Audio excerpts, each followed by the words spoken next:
ខ្ញុំហើយយុទ្ធធម៌សម្រាប់ខ្ញុំមួយពុកម៉ែខ្ញុំចង់បានយោបល់អូយបងឥឡូវខ្ញុំខ្លាចខ្ញុំខ្លាចគ្រប់គ្នាខ្ញុំមិនថាមេតាវីទាំងអស់តែក៏មានមេតាវីមួយចំនួនក៏គាត់ឆាបឲ្យខ្ញុំថាចង់ជួយតែខ្ញុំជួបអើយជួយបងខ្ញុំប្រាប់គាត់ខ្ញុំអស់ថ្លៃមេតាវីបងប្អូនចូលចង់កន្លងលៀនហើយយុទ្ធធម៌សម្រាប់ខ្ញុំអ្នកចំពាក់លុយខ្ញុំតាក់តងគេអត់បានខ្ញុំផងឲ្យគេតាក់តង100ខ្ញុំផងជួយដោះស្រាយខ្ញុំផងនិយាយមែនឲ្យតែមានដំណោះស្រាយឲ្យខ្ញុំអត់មានលុយសងខ្ញុំក៏ដោយជួយលក់ដូរជួយធ្វើការខ្ញុំក៏ខ្ញុំសប្បាយចិត្តដែរតែពេលខ្ញុំផងរកគេទៅដាក់ពាក្យបណ្ដឹង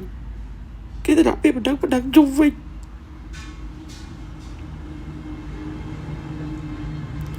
ហើយបង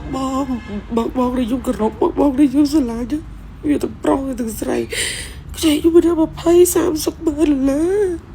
ខ្ញុំខ្លួនឯងអត់ដឹងគេខ្ចីច្រើនហ្នឹងទេគេខ្ចីម្ដង50000 30000 20000ខ្ញុំលើ30 ម៉ឺនលើអត់គិតសងខ្ញុំទេអង្គតែការរាប់អានវាកណ្ដាលស្នើម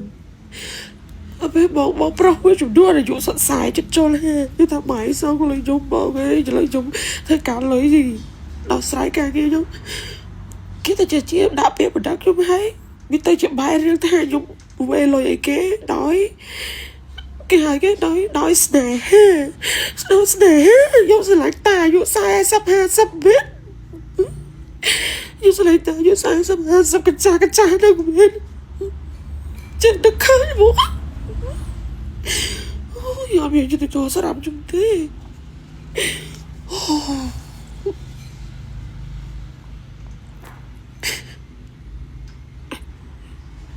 ហើយមនុស្សយូ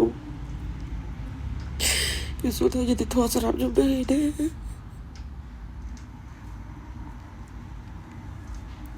ហើយអ្នកដែលរត់